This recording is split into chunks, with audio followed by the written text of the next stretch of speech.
रूप पाहतानाचले सुसुधारी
बुडले जीव आता याची कोण करीन कीव नुपजे नारायणी भाव पवनी ठव नरदेह. या विषयांना शरण जातो. हे विषय कसे ज्ञानोबराय बोलतात. हे विषय तरी कैसे रोहिणीचे जळ जैसे का स्वप्नीचे आभासे भद्र जाती. दोन दृष्टांतही देत आहेत. विषयाचे समसुख बिगडाची बाहुली अबराची सावली किंवा मृगजळ. मला सांगा मृगजळ दिसायलाय की असायलाय? दिसायलाय की भासायलाय? तसं विषयातलं सुखही भासतं महाराज. किंवा चातुर्मासामध्ये गुरुदेवांनी दृष्टांत दिला होता. कोळसा किती घासल्यानंतर पांढरा होईल? कोण म्हणलं घासून येतो? कोळसा घासणारा संपतो, कोळसा पांढरा. तसं विषय केव्हा सुखाचे होतील? विषयामध्ये सुख शोधणारा संपतो, मात्र विषय सुखाचे होत नाही. तर या विषयांना आपण शरण जातो आणि अपेक्षा आनंदाची ठेवतो. महाराज ज्या साधनाने तुम्हाला आनंद मिळणार आहे अशी साधना आपण करत नाही, मात्र दुःख मिळेल अशी साधना करतो आणि अपेक्षा आनंदाची ठेवतो. बघा सिद्धांत काय. आपल्याला आनंद मिळणारी अशी साधना आपण करत नाही, दुःख मिळेल अशी साधना करतो आणि अपेक्षा आनंदाची ठेवतोय. दृष्टांताने पटवून देतो. चातुर्मासामध्ये श्रवणामध्ये आलेला विचार आहे. मला वाटतं गुरुवारी राऊत बाबांनी हा दृष्टांत दिला होता. लक्ष द्या बघा. एक ऑफिसर होते आणि दशमी एकादशीचा काहीतरी खडतर उपवास घडतो. आता दशमी एकादशीचा खडतर उपवास घडलेला आहे. द्वादशीला सकाळ सकाळी लवकर उठतात, भूक लागलेली आहे म्हणून. मात्र उठल्याबरोबर ऑफिसवरून फोन येतो, लवकरात लवकर ऑफिसमध्ये हजर व्हा. जुने कीर्तनकार मंडळी असं बोलायचे, तोंडात पाणी असेल तर रस्त्याने गिळा, एवढं लवकर या. तो धावत पळत महाराज ऑफिसमध्ये जातोय. काम आटोपतो पुन्हा घराकडे धाव घेतो. आणि इथं आल्याबरोबर घराकडे येतोय आणि घराला पाहतो तर कुलूप आहे. शेजारच्या गृहिणीला विचारतो. ती म्हणू लागते, गोंदेगावमध्ये सप्ताह उभारलाय, त्या पारायणाला बसलेले आहेत.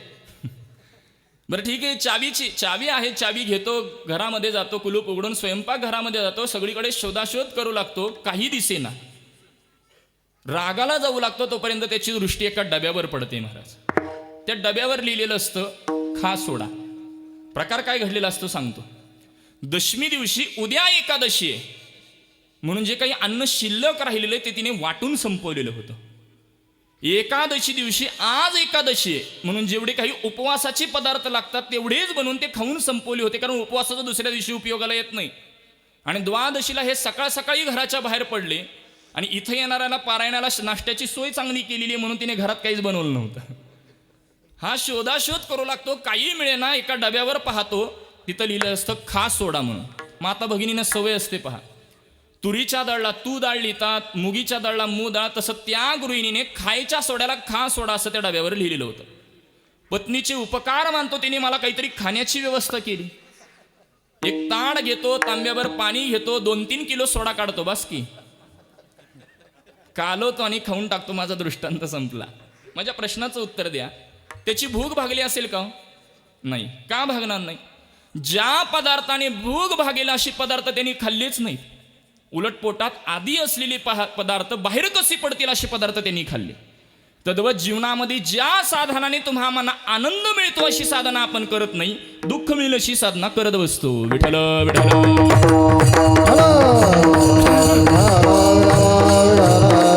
आणि म्हणून तुम्हाला आनंद हवा असेल, दुःख निवृत्ती करायची असेल, परमधामापर्यंत परमानंदावर आरूढ व्हायचं असेल तर त्याकरता काय केलं पाहिजे? तुकोबराय त्याचं उत्तर देऊ लागलेले. मनावोनी शरण जावे, मनावोनी शरण जावे,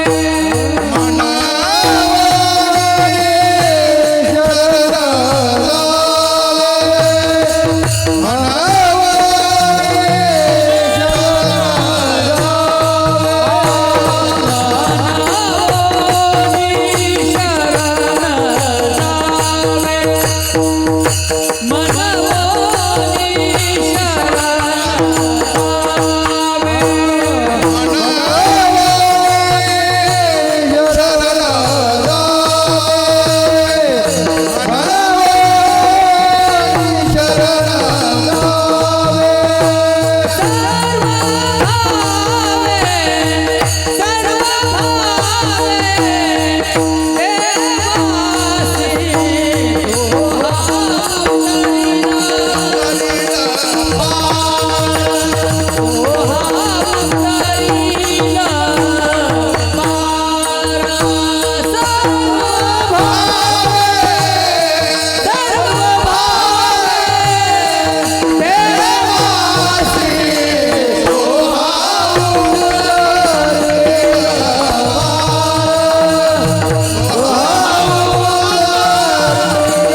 मनवोनी शरण जावे सर्व भावे देवासी तो हा उतरेल पार भवदुस्तर नदीचा.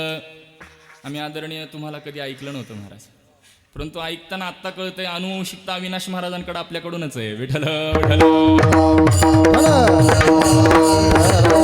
कारण डोळे मिटले की तुम्ही वाटतच नाहीत आम्हाला अविनाश महाराजच. कारण आवाज अगदी साम्य आहे. असं मनवोनी शरण जावे सर्व भावे देवासी. अभंगामध्ये आपण 4 प्रश्न केले होते, लक्षात आहेत का? शरण जाण्याचा अधिकारी कोण आहे, शरण जाण्याचा विषय काय, शरण गेल्यानंतर मिळणार काय म्हणजे प्रयोजन काय, आणि शरणागतीचा संबंध काय. यालाच आपल्या भाषेत शरण नाही. पहिला प्रश्न शरण कोणी जायचं, शरण कोणाला जायचं, शरण का जायचं, आणि शरण कसं जायचं. यातल्या पहिल्या प्रश्नाचं उत्तर शरण कोणी जायचं, आल्यानो संसारा जो या देहाला आलेला आहे. शरण कोणाला जायचं, विठोबासी शरण जावे. तिसरा प्रश्न होता शरण का जायचं, तुकोबाराय म्हणतात मनवोनी शरण जावे. पटवून देतो. आता विद्यार्थी मंडळी, शाळेमध्ये विद्यार्थ्यांना प्रश्न असतो कारणे द्या, आणि प्रश्नातच उत्तर दिलेलं असतं, आणि त्या उत्तराच्या पुढे फक्त क्वेश्चन मार्क असतं, आणि याला विचारलेलं असतं याला असं का म्हणतात. विद्यार्थी मंडळी संपूर्ण उत्तर लिहितात आणि शेवटी लिहितात म्हणून याला असं असं. तद्वत तुकोबाराय म्हणतात आनंद हवा असेल मनवोनी, दुःख निवृत्ती करायची असेल मनवोनी, आनंद हवा असेल परमधामापर्यंत पोहोचायचं असेल मनवोनी शरण जावे. 3 प्रश्नांची उत्तरं मिळाली. मात्र अंतिमचा प्रश्न शरण जायचं कसं, शरणागतीचे 6 विकल्प शास्त्रामध्ये आहेत. अनुकूलेन संकल्प प्रतिकूलस्य वर्जनम रक्षस्ति इति विश्वास गोप्तृत्व वर्णम तथा आत्मनिक्षेप कार्पण्यम षडविदा शरणागती.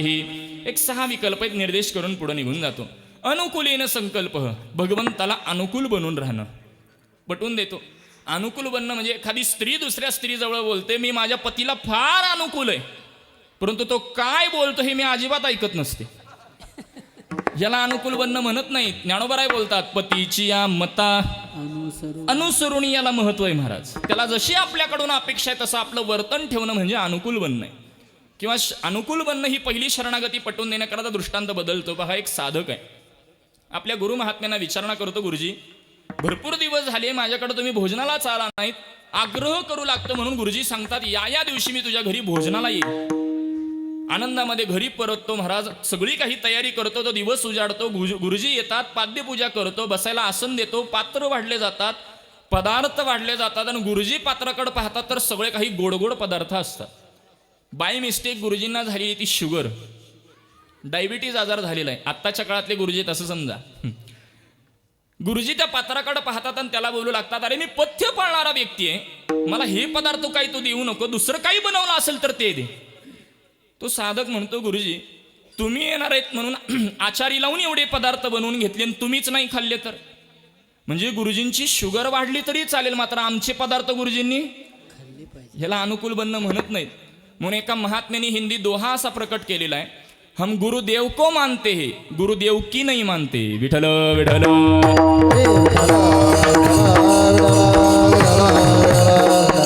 त्याच पद्धतीने भगवान को सभी मानते, भगवान की नाही मानते. भगवंताला आपल्याकडून जे अपेक्षा आहे तसं आपलं वर्तन ठेवणं, आचरण ठेवणं ही पहिली शरणागती. अनुकूलेन संकल्प प्रतिकूलस्य वर्जनम, त्याच्या ठिकाणी ज्या गोष्टी प्रतिकूल आहेत त्या आपल्या ठिकाणी असणं. तिसरी शरणागती रक्षस्ति इति विश्वास, तो परमात्मा आपलं रक्षण करणार आहे यावर विश्वास पाहिजे.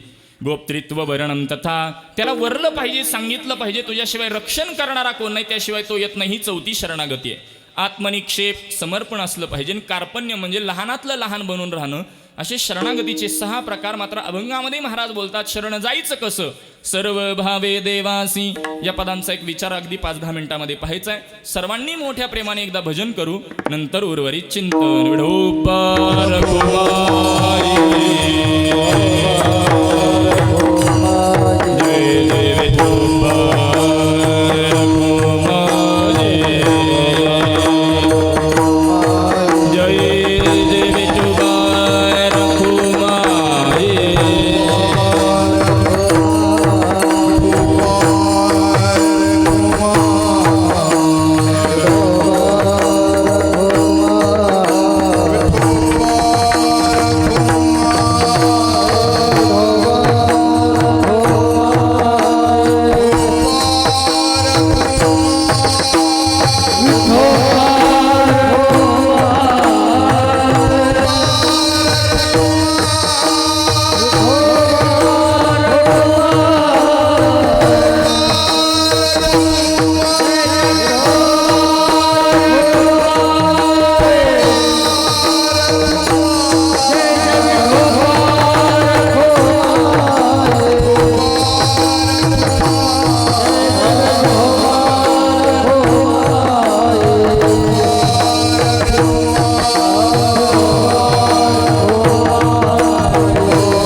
सर्व भावी दिवासी तोह उतरील पर भवदुस्तर नदीचा विठ्ठल विठ्ठल.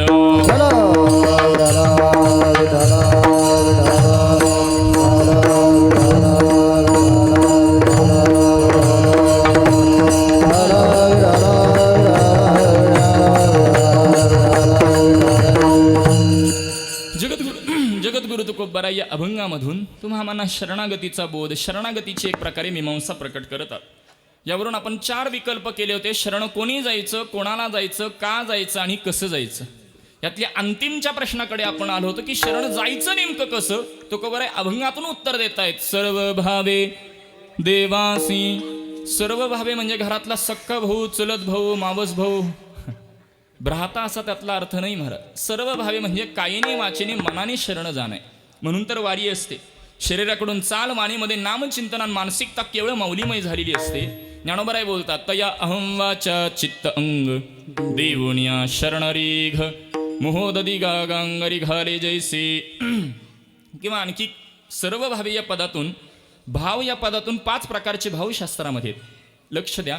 दास्य भाव, सख्य भाव, शांत भाव, वात्सल्य भाव आणि माधुर्य भाव. एक एक भावयुक्त अंतःकरणाचा चरित्राचा निर्देश याला करता येईल. दास्य भावा करता दास्यत्व निकट हनुमंत पै केले म्हणून देखिले रामचरण हनुमंत यांचा विचार करा. सख्य भावा करता सख्यपणे अर्जुन नरनारायण अर्जुनाचा विचार करा. सख्य भावा करता. वात्सल्य भावा करता लेकुराचे हित वाही माऊलीचे चित्त. आईचा आपल्या मुलाविषयी जो भाव आहे त्याला वात्सल्य भाव म्हणतात. शांत भावा करता शांतीब्रह्मनाथ महाराजांचा विचार करा. आणि महाराज माधुर्य भावा करता तू वल्लभा मी कांता. भगवंताला आपला पती मानावं, स्वतःला त्याची पत्नी मानून त्याची भक्ती करणं. म्हणजेच त्या भावयुक्त अंतःकरणामध्ये आपल्याला आवडते म्हणून भगवंताची भक्ती नाही महाराज. भगवंताला आवडते त्याच्या आनंदाकरता, भगवंताच्या आनंदाकरता त्याची भक्ती करणं, यालाच माधुर्य भाव, परमप्रेम बोललं गेलेलं आहे. पटवून देतो.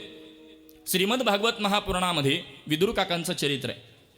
कृष्ण परमात्मा हस्तिनापुरामध्ये येणार ही वार्ता ज्यावेळेला पत्नीला म्हणजेच विदुर पत्नीला समजते. पत्नी विदुर काकांना बोलू लागते भगवंताला आपल्या घरी बोलवावं का. परमात्मा बोलतात, विदुर काका बोलू लागतात आपल्या घरची परिस्थिती अशी, कसं बोलवावं. त्यावेळेला भगवान परमात्मा तो भाव तिथं बसूनच ओळखतात. अंतरीची घेतो गोडी आता गात नाही, वेळ संपली आहे म्हणून 5 मिनिटात सेवा आटोपतो. थोर प्रेमाचा भुकेला हाची दुष्काळ तयाला. परमात्माला तो भाव तिथं बसून कळतो. भगवान परमात्मा हस्तिनापुरामध्ये आलेले. पुरामध्ये सर्व मंडळी भगवंताच्या स्वागताकरता सज्ज आहेत. भगवंताला पाहण्याकरता गर्दी, त्या गर्दीमध्ये विदुर काका देखील आहे. भगवंताला उंच टाचा करून पाहू लागतात आणि भगवान परमात्म्याच्या कृपा कटाक्षामध्ये येतात. विदुर काका स्वतःला कृतार्थ समजू लागतात आणि घरी परततात. घरी परतल्यावर विदुर काकांच्या चेहऱ्यावरील तेज आणि ते स्मित हास्य पाहून पत्नी विदुर काकांना बोलू लागते, नक्कीच भगवंताला पाहिलेलं दिसतंय. त्यावेळेला विदुर काकांचे उद्गार आहेत, मी भगवंताला पाहिलं काही मला माहीत नाही, मात्र भगवंताने मला पाहिलं याचा मला जास्त आनंद आहे. आणि त्या आनंदामध्ये दोघंही भजनामध्ये काळ व्यतीत करू लागतात. इकडं स्वागत सन्मान यथोचित संपतं. परमात्मा उद्धवजींना म्हणतात, आपल्याला भूक लागली, जरा नगरात जाऊन येऊ. धृतराष्ट्राच्या कानावर शब्द पडल्यावर धृतराष्ट्र बोलू लागतो, तुमच्याकडे पंचपक्वान तयार आहेत, कोणाकडे नगरामध्ये जाता. श्रीकृष्ण परमात्मा म्हणतात, तू केवळ स्वागत सन्मानाचं आमंत्रण दिलं होतं, भोजनाचं दिलं नाही. आणि मोठ्या व्यक्तीने आमंत्रणाशिवाय कुठेही जाऊ नये, नाही तर अपमान होण्याची शक्यता असते. पण हे परमार्थाकडे येताना आमंत्रणाची वाट पाहणे हेही तितकंच खरं आहे. परमात्मा बोलू लागतात की मला तू स्वागत सन्मानाचं आमंत्रण दिलंय, भोजनाचं नाही, मी येऊ शकत नाही. त्यावेळेला धृतराष्ट्र बोलतो, नगरातून इतर कोणाचं आमंत्रण आहे. भगवान परमात्मा गोड बोलतात, स्वतःच्या घरी जाण्याकरता आमंत्रणाची गरज नसते, जे भक्ताचं घर ते माझं घर. म्हणून उद्धवजींना घेऊन विदुर काकांच्या घरी आलेले. ते भजन श्रवण करत तिथंच दरवाजावर थांबतायत. थोडा कालावधी गेलेला आहे.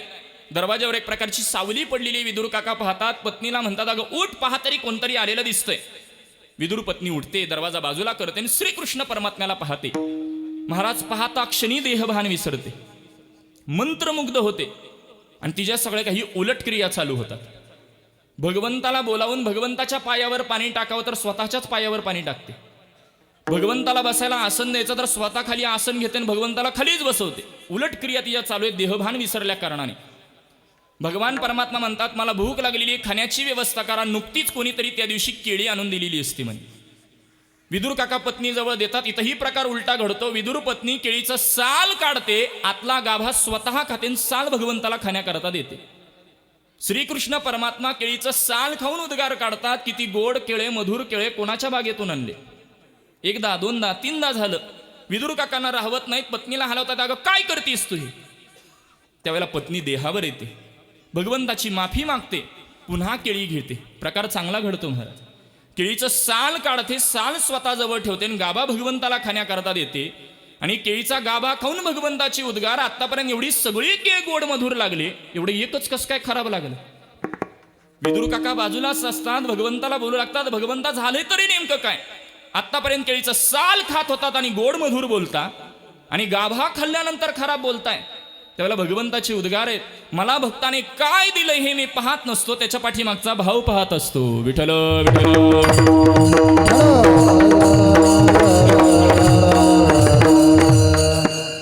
म्हणून भगवान परमात्म्याकडे जाताना आपण कितीही स्टारचे कपडे घाला, आंतरिक भाव भगवान परमात्मा पाहतो महाराज. आपला भाव कसा आहे बोलू का. सप्ताह आला की चढतो आणि सप्ताह झाला की उतरतो. याला व्यवहारात बाजारभाव म्हणतात. इकडे सांगायची गरज नाही, कारण महाराज महाराष्ट्रातला कांदा आपल्या परिसरात होतो. व्यापारी मंडळी आहेत आपण सगळे.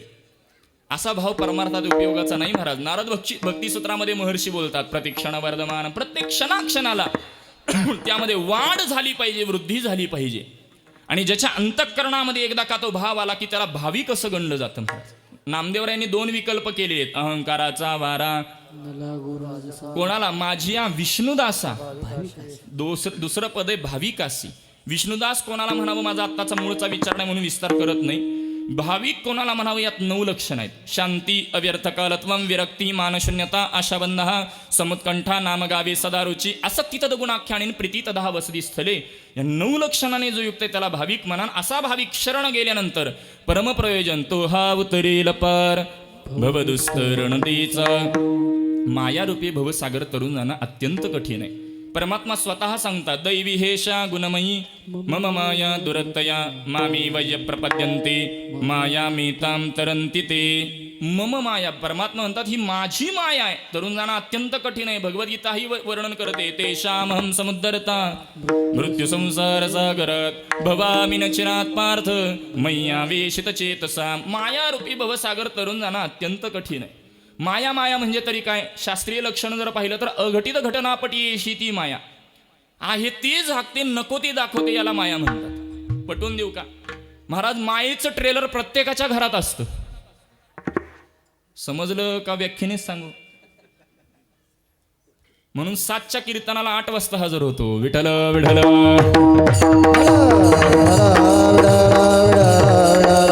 एखाद्याला म्हटलं काऊ काल कीर्तनाला दिसणार नाहीत, येणारच होतो पण तिने परवानगीच दिली नाही. मायेचं ट्रेलर पटवून देतोय तुम्हाला. एखादा म्हणेल महाराज तुम्ही द्वेष करताय का माता भगिनींचा? नाही महाराज, स्त्री वेगळी आणि बायको वेगळी. बायको ही माया आहे. मायेचं लक्षण पटवून देतो. आपला कोणाचा द्वेष करणं नाही. बायको ही उपाधी घातक आहे. पटवून देतो स्त्री आणि बायकोतला फरक. शेजारच्या घरामध्ये भांडण लागलं तर आपली जर गृहिणी तिकडं गेली तर तिथं गेल्यावर ती सांगत असते अगं आपणच माघार घ्यायची असते, त्यावेळेला ती स्त्री असते. पण स्वतःच्या घरात भांडण लागल्यावर जी कधीच माघार घेत नाही त्यावेळेला ती बायको असते. विठ्ठल विठ्ठल.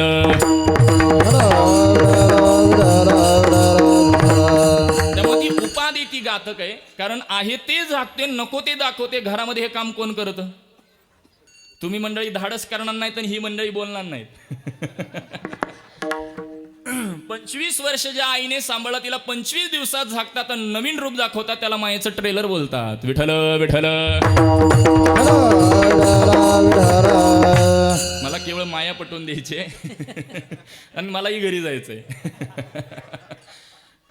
मुद्दा एवढाच पटवून द्यायचा आहे. माया भगवंताचं नावच काय ठेवलेलं आहे पहा. तो हा माधव. मा नाम मायान धव नाम पती. 2 अवयव आहेत. त्याच्या पतीला जर आपण शरण गेलो तर त्याची माया काय करेल? मग भगवंताला शरण गेल्यानंतर पहिल्या तीराकडे पोहोचतो. याला रामायणातला एक प्रसंग सांगतो आणि सेवेला पूर्ण विराम देतो. इथं येऊन रामायणातला प्रसंग सांगायचा नाही तर कुठे सांगायचा महाराज? प्रभू रामचंद्र येऊन गेलेला हा परिसर आहे. आपलं मंदिर एवढं प्राचीन आहे की प्रभू रामचंद्रांच्या काळातलं हे मंदिर कुणालाच ठाऊक नाही कोणी बांधलंय किती दिवसापासूनच आहे. भाग्यवान मंडळी आहात. त्यामुळे रामायणातला एक प्रसंग सांगतो. रामायणामध्ये प्रभू रामचंद्र श्रीगुरु विश्वामित्र आणि लक्ष्मणजी प्रवास करतायत. आणि प्रवासामध्ये एकदा ध्यानस्थ एक योगी असतात आणि म्हणजेच गौतम ऋषी आहेत. आणि त्यांच्या शापामुळे अहिल्या ही शिळाहून पडलेली आहे. म्हणजे एक आश्रमामध्ये गौतम ऋषींच्या शापामुळे स्त्रीचा तो दगड झालेला असतो. आता हे श्रीगुरु विश्वामित्र प्रभू रामचंद्रांना बोलतात तुम्ही तिचा उद्धार करा. कसा उद्धार करावा?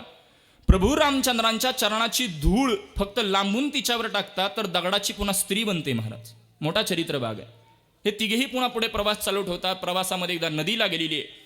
आता नदीतून या तीरावरून पलीकडच्या तीरावर जायचं आहे म्हटल्यानंतर नावाड्याचा शोध घेतला पाहिजे म्हणून लक्ष्मणजी शोध घेऊ लागतात. एक नावाडी निदर्शनास येतो. नावाड्याजवळ जाऊन विचारणा करतात आम्हाला पलीकडच्या तीरावर जायचंय, सोडाल का? नावाडी सांगतो माझा व्यवसायच तो आहे, मी तुम्हाला सोडतो, मात्र तुमचा परिचय द्या. लक्ष्मणजी सांगू लागतात हे आमचे श्रीगुरु विश्वामित्र आहेत.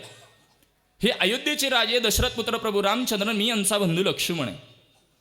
असं म्हटल्याबरोबर नावाडी बोलतो लक्ष्मणजी तुम्ही आणि श्रीगुरु विश्वामित्र माझ्या नावेमध्ये बसा, मी पलीकडच्या तीरावर तुम्हाला नेऊन सोडतो. प्रभू रामचंद्र बाजूलाच असतात महाराज. प्रभू रामचंद्र बोलतात अरे असा मी काय गुन्हा केला की तुझ्या नावेमध्ये बसू शकत नाही?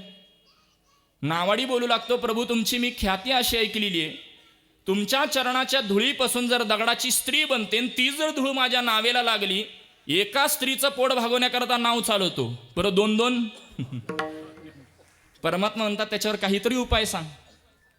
तो प्रभूंना बोलू लागतो प्रभू तुमचे पाय स्वच्छ करू द्या, मग माझ्या नावेत बसायला हरकत नाही. प्रभू रामचंद्र परवानगी देतात. आनंदामध्ये धावत पळत घरी जातो. पाठ चौरंग काहीतरी घेऊन येतो.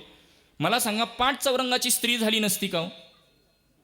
अंतःकरणात एवढाच भाव होता की या पाद्यपूजनाच्या माध्यमातून का होईना भगवंताला शरण जाता आलं पाहिजे म्हणून पाद्यपूजा एक केलेलं निमित्त होतं.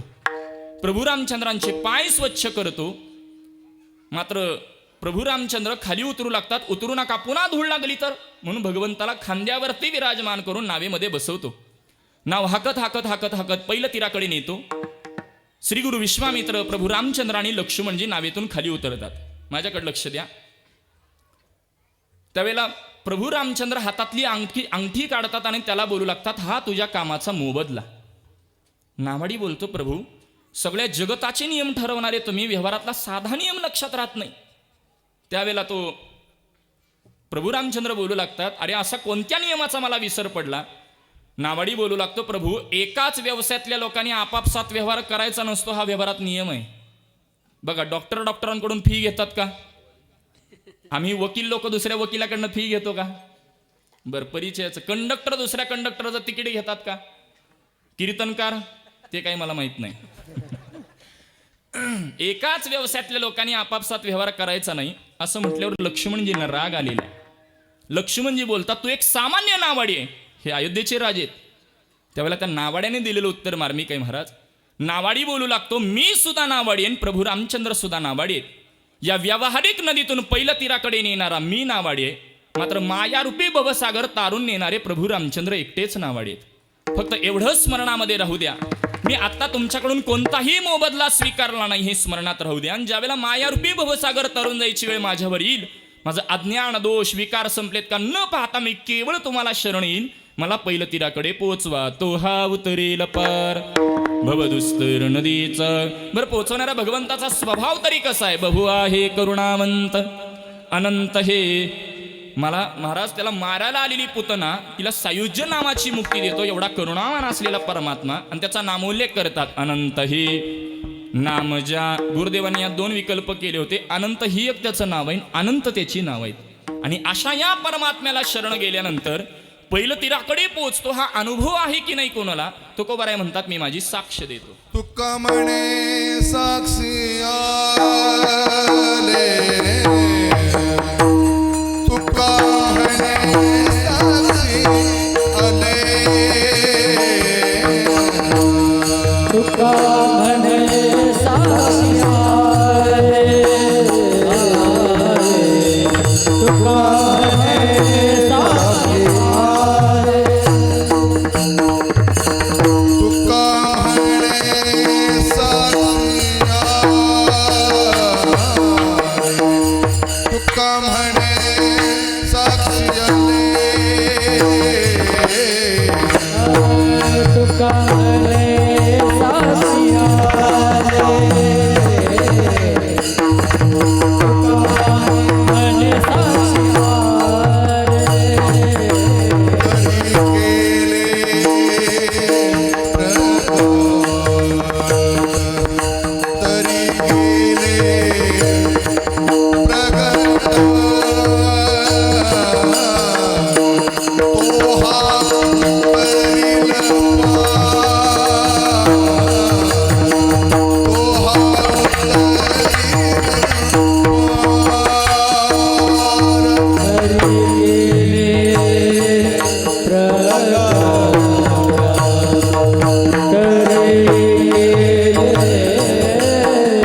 दुस्तर नदीचा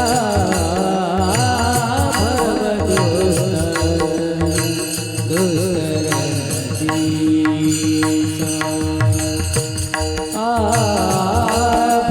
भव दुस्तर नदीचा भवदुस्तर नदीचा भवदुस्तर नदीचा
साक्षी आले तरी केले प्रगट ओहावतरील पार भवदुस्तर नदीचा.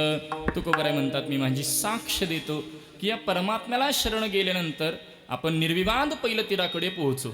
साक्ष देतो म्हणजे आमच्या कायद्याच्या भाषेत त्याला आय विटनेस म्हणतात. तुका म्हणे साक्षी आली तरी केले प्रगट तो हा उतरील पार भवदुस्तर नदीचा. अभंगाचं सार इतकंच आहे. सुंदर असा नरदेह मिळाला. विषयांना विकारांना शरण जाऊन व्यर्थ खर्च करण्यापेक्षा भगवंताची शरणागती पत्करावी. मग भगवंताची शरणागती पत्करणं म्हणजे या देहावरती जिवंतपणे तुळशी पत्र ठेवणं, तुळशीची माळ परिधान करणं, पंढरीची वारी स्वीकारणं, मुखामध्ये त्याचं नामचिंतन करणं म्हणजे भगवंताला शरण जाणे. ज्ञानोबाराय तुकोबाराय आदी संत महात्म्यांच्या हाताला धरल्याशिवाय आपण भगवंताला शरण जाऊ शकत नाही महाराज. मग ज्ञानोबाराय तुकोबाराय आम्हाला भेटत नाहीत, आमचे सद्गुरूराय आम्हाला भेटत नाहीत, काय करावं? ज्ञानोबारायांची ज्ञानेश्वरी नित्य वाचनात ठेवणं म्हणजे ज्ञानोबारायांच्या हाताला धरून भगवंताला शरण जाणे. तुकोबारायांचा गाथा, नाथांचं भागवत हे संत वाङ्मय नित्य वाचनामध्ये ठेवणं. आणि म्हणून ही शरणागती आपण नित्याने किंवा आपण ती पत्करलीच पाहिजे, हे अभंगाचं सार आहे. झालेली सेवा तुम्हा सर्व श्रोतृवंदांच्या चरणी, ज्ञानोबाराय तुकोबारायांच्या चरणी. मी ज्या फड परंपरेमध्ये साधू कुळामध्ये जन्मलो, श्री गुरु आंबेकर उर्फ आजरेकर फड परंपरेच्या चरणी सेवा सुपूर्त करतो. चालू असलेल्या नाम महोत्सवातील आजची ही द्वितीय दिनाची कीर्तनरूपी सेवा परमादरणीय श्रद्धेय छोटे माऊलींच्या आज्ञेने ही सेवा माझ्यासारख्या एका सर्वसामान्याकडे सोपवण्यात आली. मी सुरुवातीलाही बोलून गेलो, माझ्याकडे कोणत्याही पद्धतीची योग्यता नाही.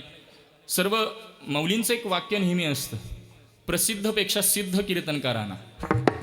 मी काही सिद्ध कीर्तनकारातला नाहीये, परंतु एका सिद्ध कुळात जन्मलोय म्हणून बोलवलं एवढंच मी समजतो. वैयक्तिक काही अधिकार नाही. आणि म्हणून आज आपल्या सर्वांच्या दर्शनाचं सद्भाग्य लाभले. या उत्सवाकरता झटणारी अनेक सर्व संयोजक आयोजक मंडळी, आदरणीय काका आहेत की वारंवार त्यांचा सातत्याने संपर्क होता इथे येईपर्यंत. कारण गोंदेगाव या परिसरात 3-4 गोंदेगाव आहेत. मग त्यांनी मला व्यवस्थित रूट सांगितला होता की येवला या, येवल्यावरनं इथंपर्यंत या. संपर्क करणारी ही सर्व संयोजक आयोजक मंडळी आहेत. गावातील एक विशेष धन्यवाद द्यावेत म्हणून गावातील एक सर्व तरुणांना धन्यवाद देतो. याला कारण कीर्तन प्रवचनामध्ये तरुण मंडळी दिसत आहेत, त्याचा आनंद आहे. कारण कृष्णाला त्याचे सवंगडी भेटल्याशिवाय त्याला आनंद वाटत नाही. आणि छत्रपती शिवराय कीर्तनामध्ये असायचे तुकोबारायांच्या महाराज. आणि आत्ताच्या काळातला तरुण कीर्तन प्रवचनात आणि परमार्थात दिसत असेल तर तोच छत्रपती शिवळ्यांचा मावळा म्हटलं तरी वावगं ठरणार नाही. म्हणून विशेष धन्यवाद तरुणांना देतो. सर्व संयोजक आयोजक मंडळी, या परिसरातून आलेली ही टाळकरी वृंद, गावातील सर्व टाळकरी वृंद असतील, यांनाही यथोचित धन्यवाद देतो.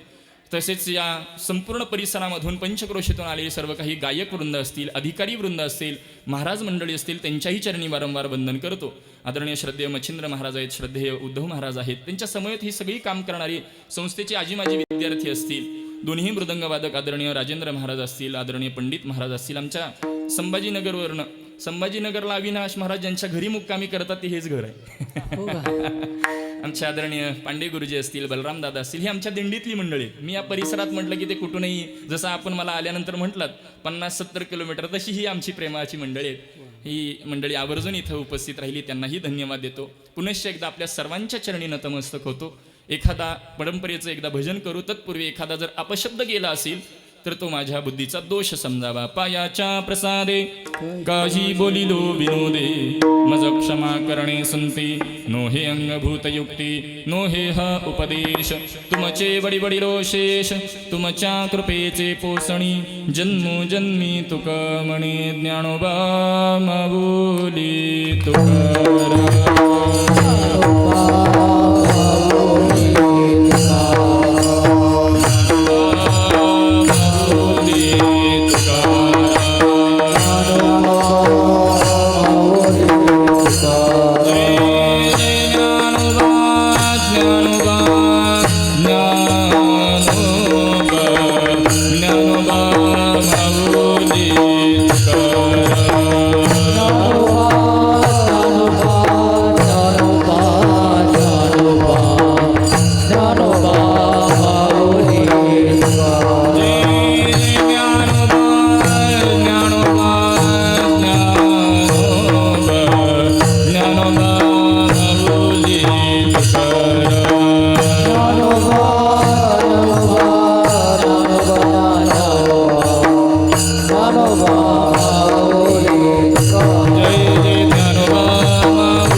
असा वाटला राहिला.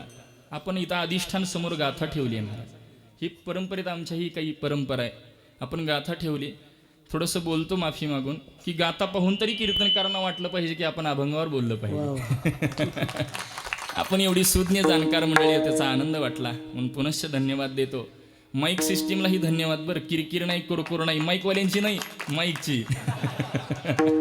एकदाही मला सांगावं लागलं नाही त्यांना. जाणकार असलेली सिस्टीम आहे, त्यामुळं खूप खूप धन्यवाद. पुनश्च एकदा नतमस्तक. विठ्ठल जय जय विठ्ठल.